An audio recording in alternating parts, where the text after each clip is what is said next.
আকাশবাণী শিলচর আঞ্চলিক সংবাদ পড়ছি সৌমিত্র চৌধুরী। লোকসভা নির্বাচনের প্রথম পর্যায়ে আজ রাজ্যের 5টি আসনে সকাল 7টা থেকে ভোট গ্রহণ শুরু হয়েছে এবং চলবে বিকাল 5টা পর্যন্ত। প্রথম পর্যায়ে রাজ্যের ডিব্রুগড়, যোরহাট, লক্ষিমপুর, শোনিতপুর ও কাজিরঙ্গা আসনের জন্য ভোট গ্রহণ করা হচ্ছে।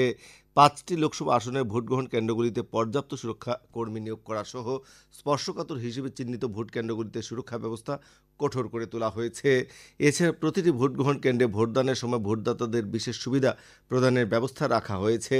বিশেষভাবে সক্ষম ভোটদাতাদের জন্য র্যাম্প, প্রসূতি মায়েদের জন্য শিশুকে দুগ্ধপান করানোর জন্য পৃথক কক্ষ, পানীয় জল, শৌচাগার, বিদ্যুৎ সরবরাহ সহ যাবতীয় ব্যবস্থা গ্রহণ করা হয়েছে। নির্বাচনের সময়কালে সীমান্ত অঞ্চলের সুরক্ষার দিকে বিশেষ গুরুত্ব আরোপ করে রাজ্যটির আন্তঃরাজ্য ও আন্তর্জাতিক সীমান্তগুলি সিল করে দেওয়া হয়েছে। এই সময়কালে অঞ্চলগুলিতে জনসাধারণের আসা যাওয়া নিষিদ্ধ করা সহ যে কোনো নাশকতামূলক কার্যকলাপ প্রতিরোধ করার জন্য সতর্ক দৃষ্টি রাখা হচ্ছে। প্রথম পর্যায়ে আজ দেশের 17টি রাজ্য ও 4টি কেন্দ্রশাসিত অঞ্চলের 102টি লোকসভা আসনে আজ ভোট গ্রহণ করা হচ্ছে। রাজ্যে লোকসভা নির্বাচনের প্রথম পর্যায়ে আজ 5টি আসনে 86 লক্ষেরও বেশি ভোটদাতা তাদের গণতান্ত্রিক অধিকার প্রয়োগ করবেন। এই আসনগুলির মধ্যে নবগঠিত কাজিরঙ্গা লোকসভা আসনে সর্বাধিক 20 লক্ষেরও বেশি ভোটদাতা এবং লক্ষিমপুর আসনে সবচেয়ে কম 15 লক্ষ ভোটদাতা রয়েছেন। উল্লেখ্য, লোকসভার আসন পুনর্নির্ধারণের পর এবার প্রথম রাজ্যে নির্বাচন অনুষ্ঠিত হচ্ছে। মিজোরামে লোকসভার একমাত্র আসনের জন্য আজ ভোট গ্রহণ করা হচ্ছে। রাজ্যের 8 লক্ষেরও বেশি ভোটদাতা আজ তাদের ভোটাধিকার প্রয়োগ করবেন। এই নির্বাচনের জন্য একজন মহিলা প্রার্থী সহ মোট 6 জন প্রার্থী প্রতিদ্বন্দ্বিতায় রয়েছেন। রাজ্যে 1276টি ভোটকেন্দ্র স্থাপন করা হয়েছে। এর মধ্যে 19টিকে স্পর্শকাতর হিসেবে চিহ্নিত করা হয়েছে। ভোট গ্রহণ সুষ্ঠুভাবে সম্পন্ন করার জন্য রাজ্যে 12 কোম্পানির সশস্ত্র কেন্দ্রীয় পুলিশ বাহিনী সহ মিজোরাম পুলিশের 3000 জওয়ানকে নিয়োজিত করা হয়েছে। লোকসভা নির্বাচনের দ্বিতীয় পর্যায়ে প্রচার অভিযান তুঙ্গে উঠেছে। মুখ্যমন্ত্রী ডক্টর হিমন্ত বিশ্ব শর্মা গতকাল বরাক উপত্যকার 3 জেলায় বেশ কয়েকটি জনসভায় অংশগ্রহণ করেন। মুখ্যমন্ত্রী ডক্টর শর্মা গতকাল কাটলিছড়া, নিলামবাজার, কাঠিগড়া, উধারবন্দী নির্বাচনী জনসভায় অংশগ্রহণ করেন।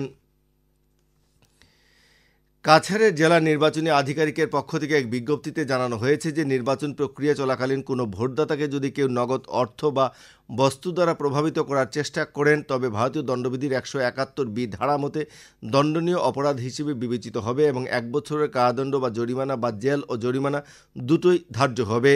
বিজ্ঞপ্তিতে আরও জানানো হয়েছে যে উৎকুচ প্রদান ও গ্রহণ এবং ভোটদাতাদের ভয়ভীতি প্রদর্শনের বিরুদ্ধে মামলা নথিভুক্ত করার জন্য টহলদারি পুলিশ বাহিনী গঠন করা হয়েছে।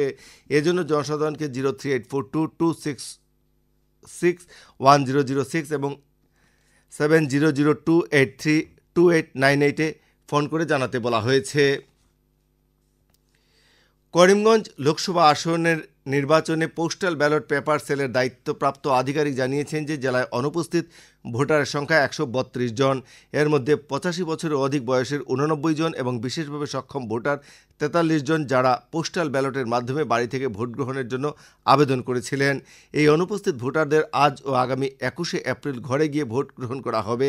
এজন্য 10টি দল গঠন করা হয়েছে। এই ভোট কর্মীরা আজ সকাল 7টায় করিমগঞ্জ কলেজের মাঠ থেকে ভোট সামগ্রী নিয়ে অনুপস্থিত ভোটারদের ঘরে যাবেন এবং সন্ধ্যা 6টায় করিমগঞ্জ কলেজের মাঠে একই স্থানে এসে তা জমা দেবেন। ডিমা হাসাও জেলার আয়ুক্ত তথা জেলা নির্বাচনী আধিকারিক জানিয়েছেন যে জেলার জরুরি পরিষেবার সঙ্গে যুক্ত ভোটকর্মী যারা ফর্ম 12D পূরণ করে জমা দিয়েছিলেন তারা আগামীকাল ও আগামী 21শে এপ্রিল পোস্টাল ব্যালটের মাধ্যমে জেলা আয়ুক্তের কার্যালয়ে ফ্যাসিলিটেশন সেন্টারে ভোট দিতে পারবেন। হাইলাকান্দির জেলা আয়ুক্ত নিশাক হিবারে গৌতম জানিয়েছেন যে জেলায় আজ ও আগামীকাল ভোটকর্মীদের জন্য এসএস কলেজে সকাল 9টা থেকে দুপুর 12:30 পর্যন্ত পোস্টাল ব্যালট পেপারের মাধ্যমে ভোটদানের এবং 12:30 থেকে বিকেল 3টে পর্যন্ত প্রশিক্ষণের ব্যবস্থা করা হয়েছে। শিলচরের ভাষা আইন সুরক্ষা সমিতির পক্ষ থেকে শিলচর শহরের বিভিন্ন স্থানে কাছাড় জেলা প্রশাসনের নামে ওএনজিসি কর্তৃপক্ষ যেভাবে ভোটারদের উদ্দেশ্যে অসমীয়া ভাষায় ব্যানার লাগিয়েছে তার তীব্র প্রতিবাদ জানানো হয়েছে। সংগঠনের পক্ষ থেকে জেলা প্রশাসনকে এই ব্যানারগুলি অবিলম্বে সরিয়ে নিতে দাবি জানানো হয়েছে। লক্ষ্মীপুর প্রবীণ নাগরিক সংস্থার উদ্যোগে গতকাল স্থানীয় খড়িরোল কমিউনিটি হলে বিশ্ব ঐতিহ্য দিবস পালন করা হয়েছে।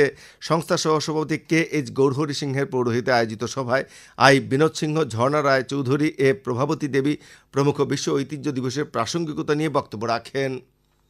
আঞ্চলিক সংবাদ এখনকার মতো শেষ হলো। পরবর্তী আঞ্চলিক সংবাদ রাত 7:45।